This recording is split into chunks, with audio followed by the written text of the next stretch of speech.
takes care of the plants and flowers because they need fresh air, sunshine, and love, huh? This 5-year-old goes, no.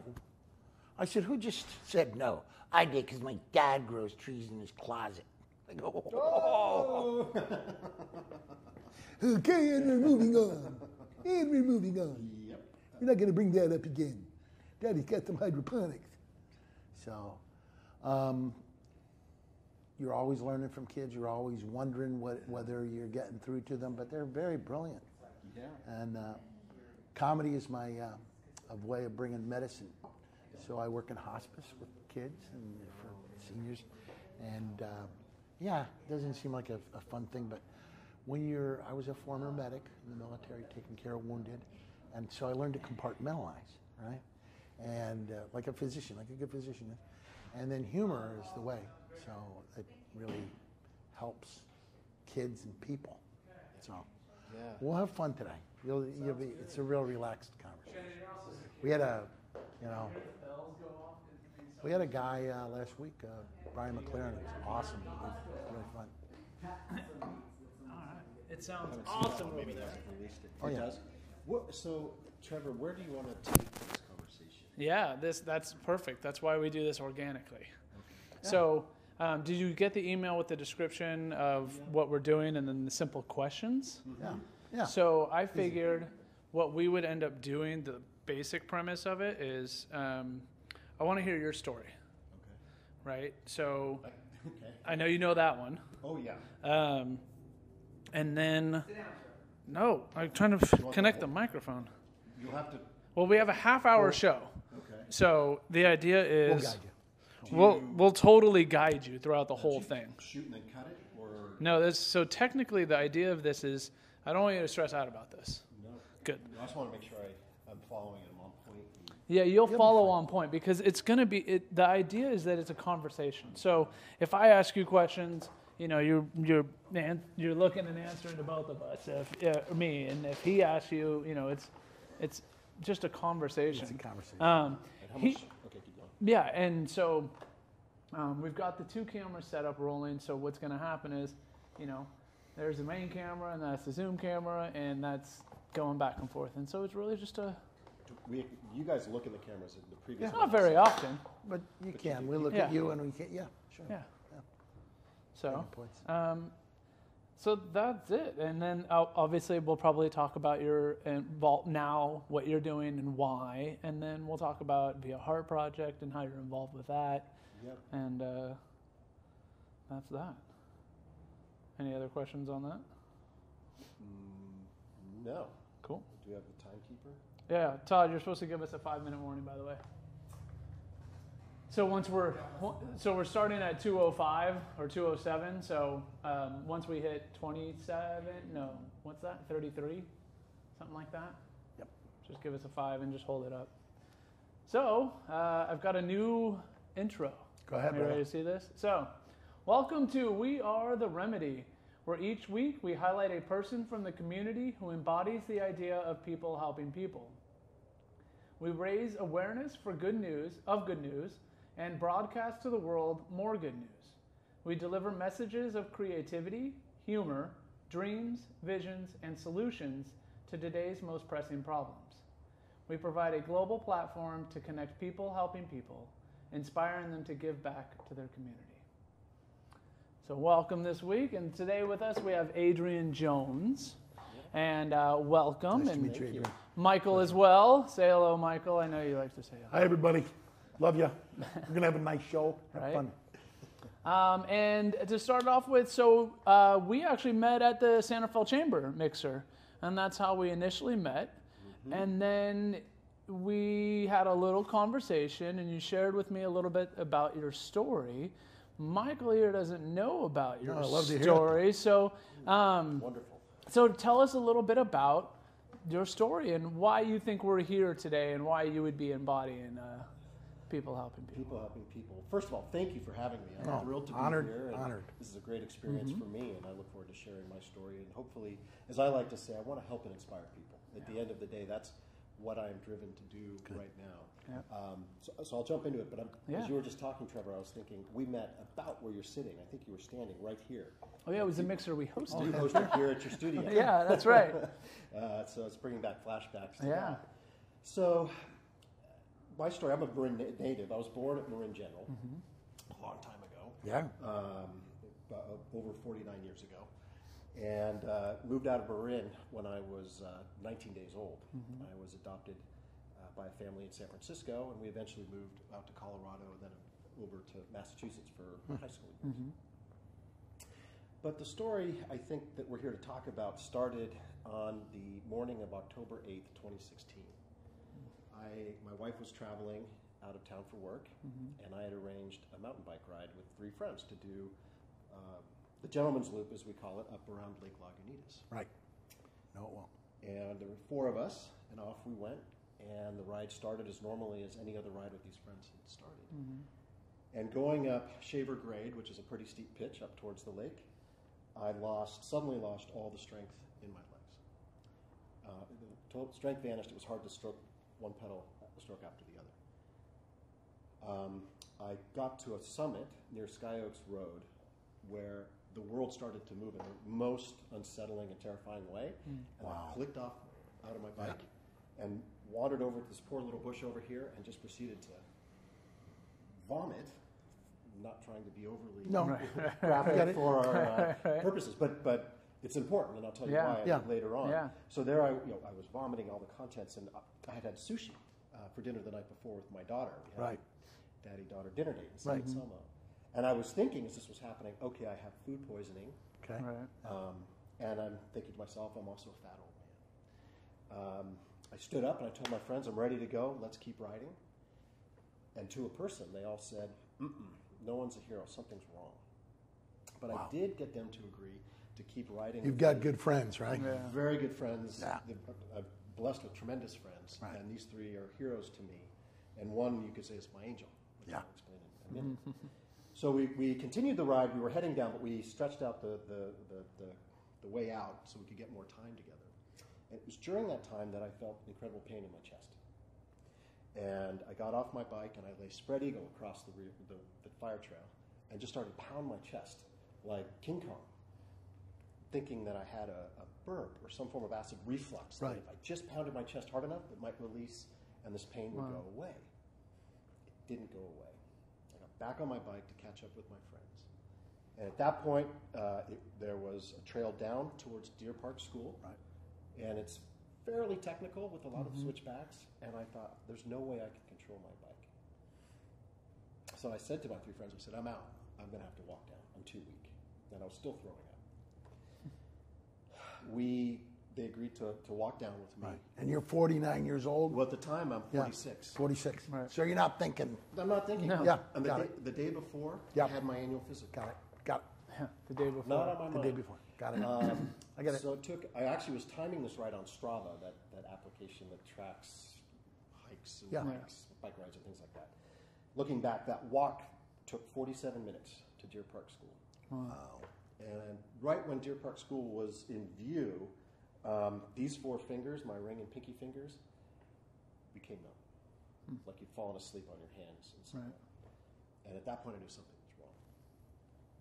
My friend had his car in the parking lot. He threw me in his car and he raced to Marin General Hospital. And we drove literally right by my house. And I told him, I said, please take me home.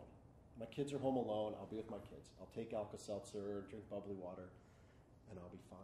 And thankfully, his hands at 10 and 2 like this, like, no, we're not going home. Good for him.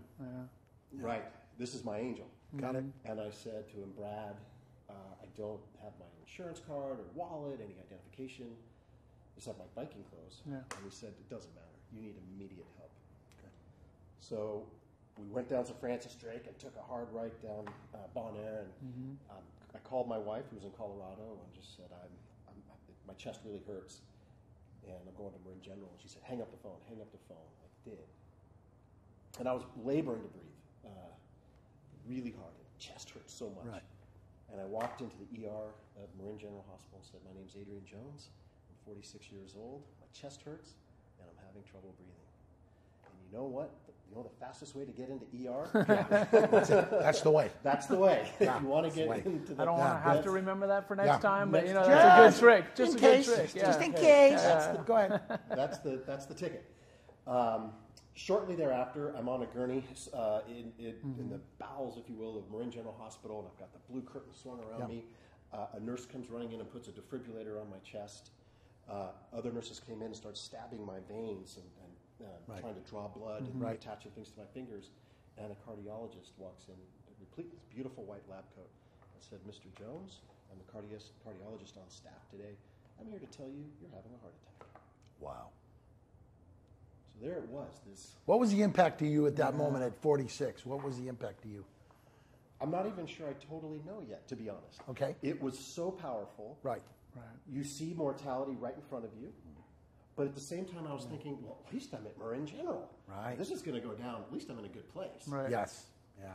And they're a terrific staff there, I must say. They are a wonderful organization. Within, seconds matter when you're experiencing a heart attack. You bet. Right. Hopefully everyone knows that. Time is of the essence. They were pushing me towards the operating room. Right.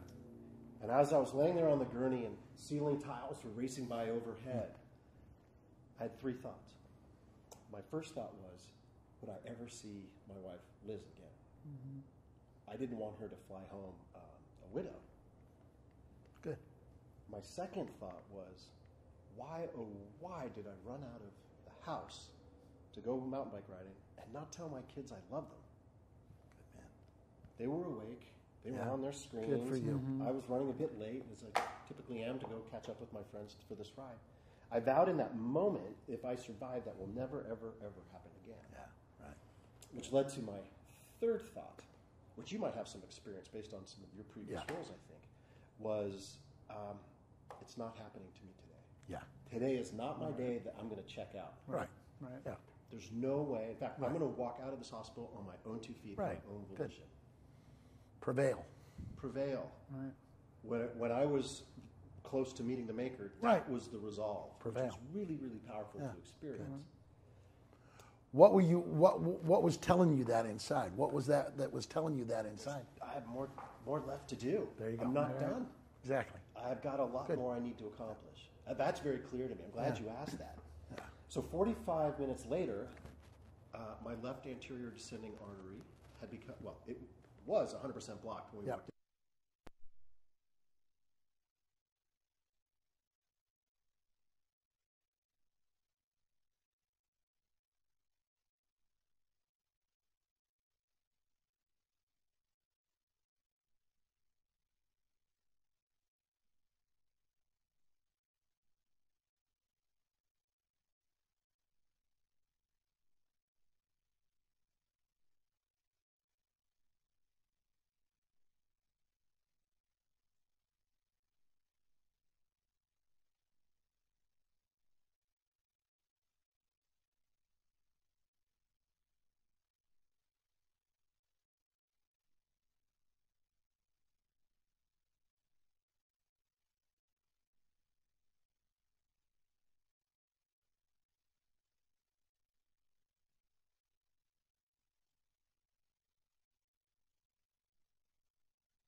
Ding, ding, ding.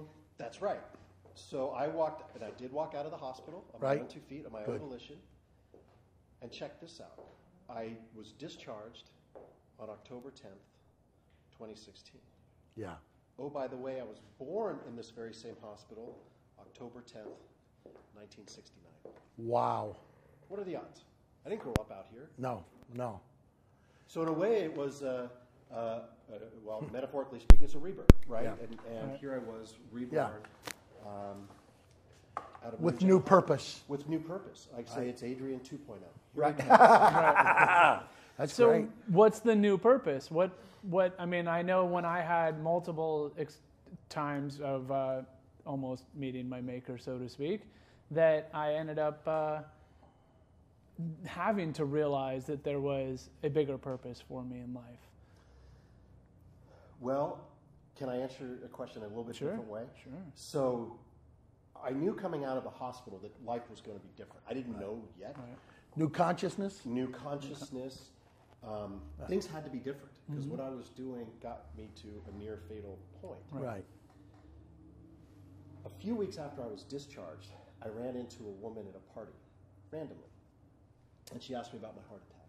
Yeah. And I explained it to her, and she said, wow, is it genetic? And I said, I don't know, I'm adopted. And then she said, well, you ever thought about looking? I said, not until right now, I plan on it. She said, where were you born? Down the street at Marin General. What was your birthday? October 10th, 1969. The next day, she sends me a table of 5 children that were born in Marin County on October 10th, 69. Whoa. And from that, Twilight Zone. Yeah, right? Right? Go ahead. you want to Yeah, get to yeah. real Twilight Zone? Okay, go. I'm going to answer your question. Right? Good. Yeah, no, I get it. I'm going to come back because Yeah. I can answer it more succinctly if I want to do this. Yeah. No problem. So we could see the last names. There were 5 babies born. One was listed as a child born to unwed parents. And California lists this information, and it's called the birth index. Right. In a particular way, where you can see only the last names of the birth mother and birth father. So I knew, presumably, if this was me, Yeah. Got it. we had the birth mother's last name and birth father's last name. Wow. And this woman in this email said, "Do you want to know more?" What do you think? I said, "Of course, Right, yeah, of course. absolutely." And we met 2 days later, and I told her what little I knew about my biological parents, because I was born in the closed adoption era. Right. So there was about a sentence of describing my biological parents and my adoption parents. I knew my birth mother was Catholic, of Norwegian heritage, and had brothers. Wow. And I knew my birth father, what I thought I knew. Because in the late 60s, there might have been some fudging on these sorts of things. Got it. I Summer understand. of Love era and that kind of stuff. Got it. Right? And my birth father, what I thought I knew of him was he was Italian.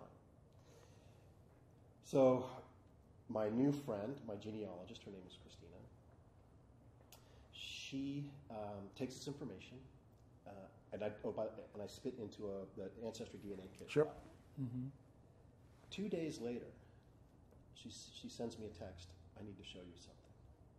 Wow. I said, okay, so I go by her house, and she said, "I've been doing some research," which I didn't know at the time what this meant. Right. And we knew the mother's last name, which is an unusual last name. So the father's last name was more like mine, Jones, more broadly used, shall we say. Yeah. But the birth mother's last name was quite uncommon. And so Christina was able to search through all the directories of Marin, East Bay, of Alameda rather, and San Francisco counties, Right. looking for women of childbearing age with this particular last name. Long story short, she found 2. But one had given birth in September 1969. Wow. So that ruled her out, unless something really miraculous happened. Yeah. Yeah. So it left 1. And Christina said to me, "Gosh, can you guess where she lived in 1969? I said, "No." She said, "Marin County." Wow. Well, that makes sense, I guess. "Can you guess what town in Marin County?" she asked. "No." And she said, "San Anselmo." Wow. Which, Where you live. Yeah. where my family, my wife and kids moved 12 years ago. Wow.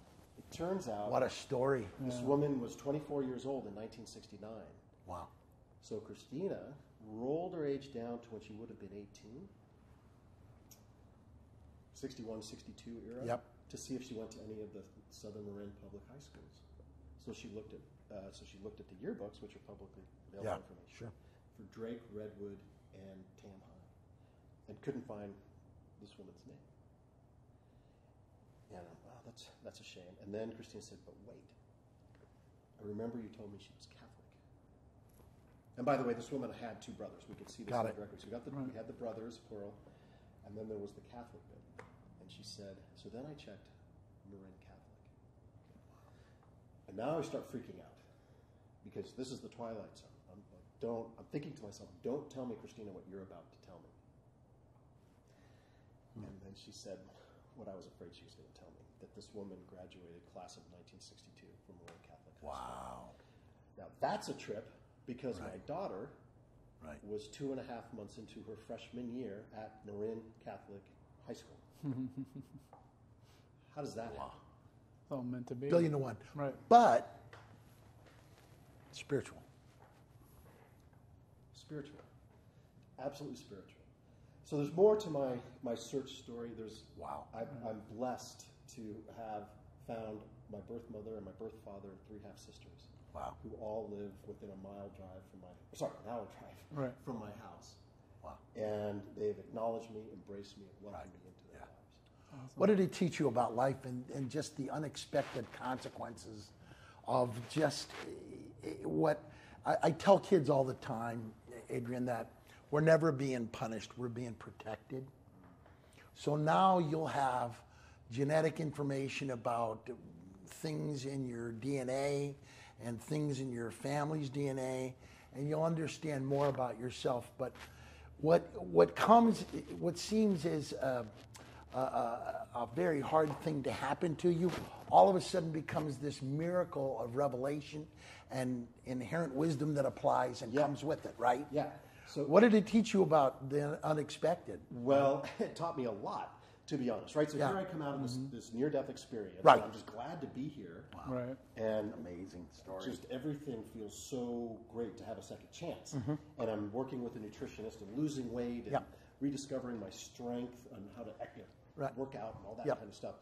And then you throw in this mind-bending search and reunion and finding out about who you really are. Right. I like to say your biological truth, understanding Yeah. you know, where you came from, the circumstances that Right. led to your creation, like these fundamental elements that Yeah. I never had.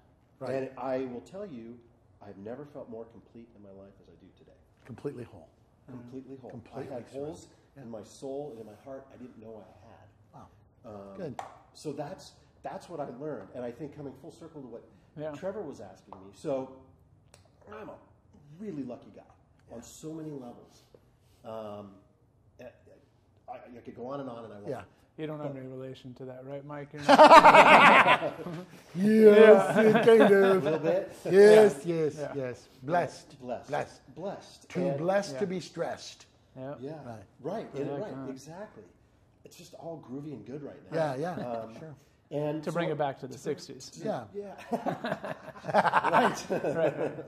And why I think I'm here joining you guys for this great platform that you're building is I learned through all this that if I can use my story and my journey Yes. to help and inspire others, Other people. that will be so meaningful. So how have I done that? And it's still unfolding. I've got Sure. a lot of things that Yeah. are still in the Yeah, proverbial yes. garage Well, it was that I only haven't 3 years rolled out ago, yet. so Yeah. yeah. So professionally, I knew I had to change my job. Right. And nothing against anybody or anything. I needed to be closer to the community. I didn't want to commute Right. to the 3 hours a day to the city. Right. So I took a chainsaw to that, if you will, and now I live and work in Marin, close to home. Right. Yeah. And those extra 3 hours a day I got back, I invest in myself by exercising and being around my kids.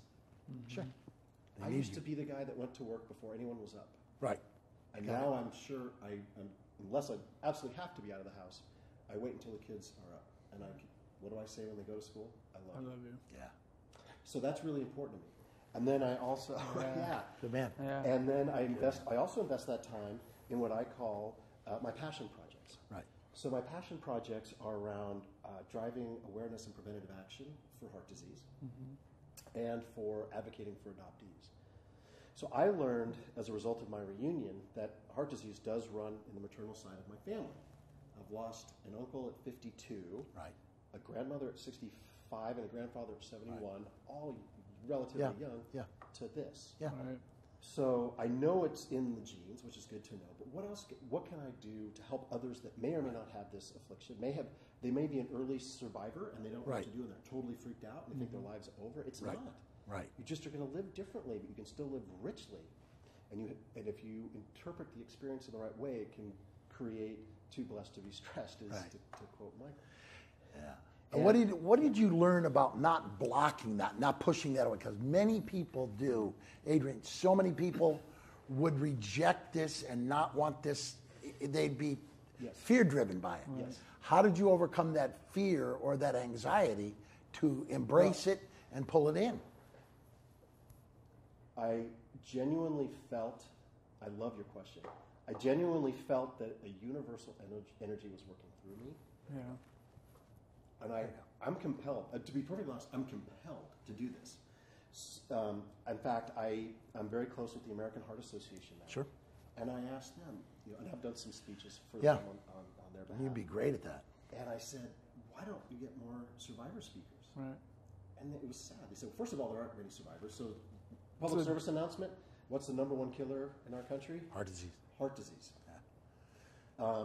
And then I asked them, so why don't survivors speak? Well, one, they don't survive, and two, they're very quiet about it. To your point, they sort of lock it in. I feel like I've got a journey where I can help people. Right. So I'm out there advocating for heart disease, preventive action, and around heart disease. Because it's not a negative that you had this experience. No.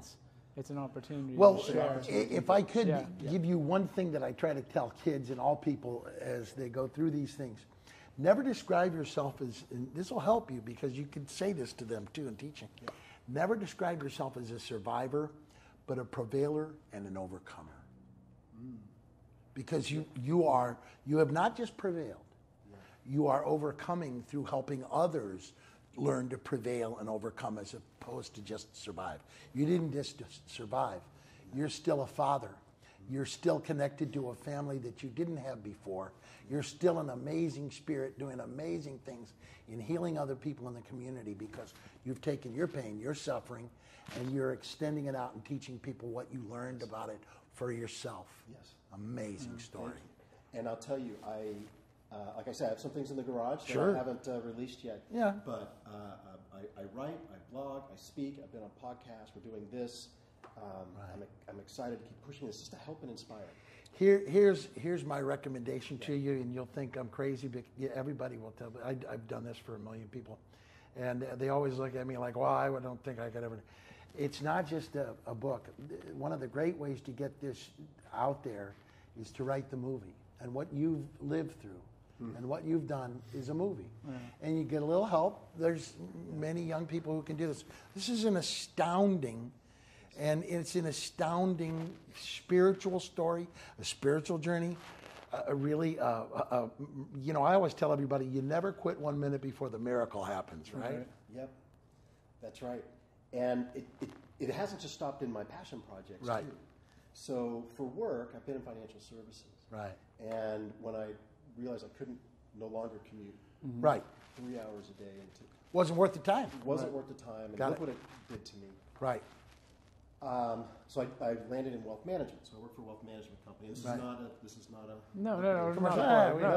We don't worry. No, well, that's part of the reason why is because of what you do in your company and you're also and what you do now is more than just the service that you provide. And you're bringing perspective to many. The problem we have right now in our country with a lot of folks is they're so obsessed with money and ambition and succeeding and holding on to these things. And as I tell them, money's like fire, an excellent servant and a horrible master. Yes, sir. Yes, sir. And so we work with a lot of clients, wealth managers, we work with a lot of people who have a lot of money. But what I have led an initiative is around values-based investing. Why should your values start where your investments begin? And we've built this platform, and I've used it. We're bringing this all full circle to create a heart-healthy portfolio that I use in my own retirement account. And now I'm introducing this to the cardiac care world. So this is a portfolio that invests in companies preferable to the heart and avoids those that are not, simply put. Yeah. And here's a way that potentially we could take another way to take the fight. To live what you do through work and full full circle. I mean, you have embodied. applied. You've gone through your emotional archaeology Yeah. and you have applied the wisdom. So when we also first met, it was talking about Via Heart Project. That's right. So you sit on the board, if you don't mind me saying that. Too late anyway. But you sit on the board and tell me a little bit about Via Heart Project and what their mission is and why you joined their board and why you're passionate about what they do. Yeah, so Via Heart, it's a neat nonprofit. Okay. It's a Northern California-based nonprofit, and with a goal of really taking the fight to sudden cardiac arrest. Mm-hmm. And in particular, fighting it at the school level. So what Via Heart does is puts in AEDs, defibrillators, in Northern California schools. Good for you. Yeah. And manages and monitors to make sure that they're current and they've been tested and they're ready to go. Right. In addition, they do quarterly heart screens around Northern California. Right. And there they do the full screen, they do an echocardiogram. It raises consciousness, right? It just, people start and we catch things. Yes. We catch critical issues that need to be immediately reviewed. Right. And the longer term vision here is, why can't we make it perfunctory that any student athlete, because the number one killer of student athletes is sudden cardiac arrest. Wow. That was a stat that I was like, wait, what? So if we can make it a state law that if you are going to participate in high school sports, that you just have a heart scan. Right. I mean, they test for concussions and things like that. So why not too? Make that just compulsory. So that's the pie in the sky long-term vision for Via Heart. In the interim, just taking the fight and putting the AEDs around the schools and doing screens at schools. That's awesome. Yeah. So we've got to wrap up soon because we're at that half-hour mark. Right. But I feel like you've got a question. But if nothing else, what would you say right now in a couple sentences to someone through your experience that is currently closed down?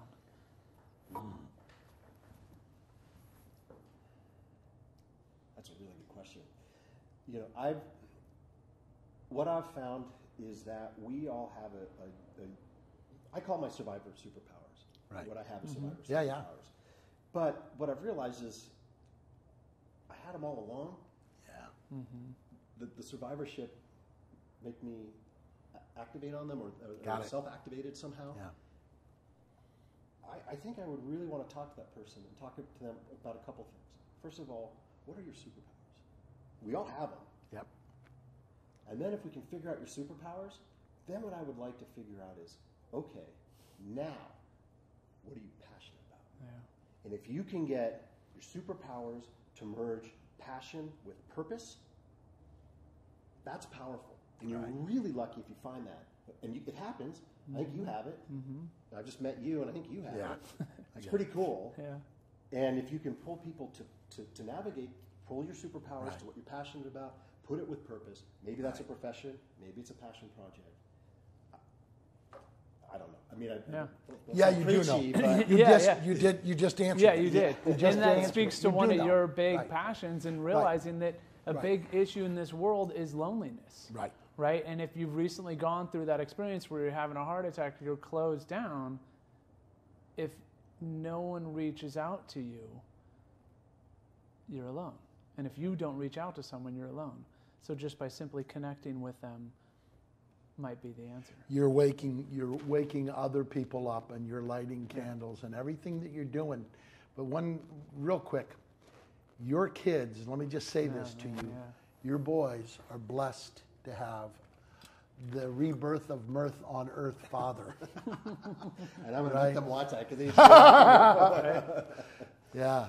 Good for you. I'm very proud to have met you. Yeah, and it's a great spiritual story and a great life story and a great openness story for those who are adopted and those who have survived any type of trauma like this. Good for you, Adrian. Good for you. I'm very proud of you. I'm lucky to be here. I'm really happy to be here. Yeah. Right. Well, thank you very much. Sure. And if someone were interested in getting a hold of, say, Via Heart Project, viaheart.org, how do you know how? I think it's viaheartproject.org. Viaheartproject.org. Or you can, I have my own site, adrianjones.me. Perfect. Right. Awesome. Well, thank you very much, and Thanks thank you very for much. joining us as we are the Remedy, and we look forward to seeing you next week. Go out there, smile to someone, share a smile, do something good in the community, and let's have fun doing it. Be the medicine for a better world. Yep. And then hit the live button, because I forgot to tell you how to turn it off, and then hit the record button. And then this is where we go, which is some of the funniest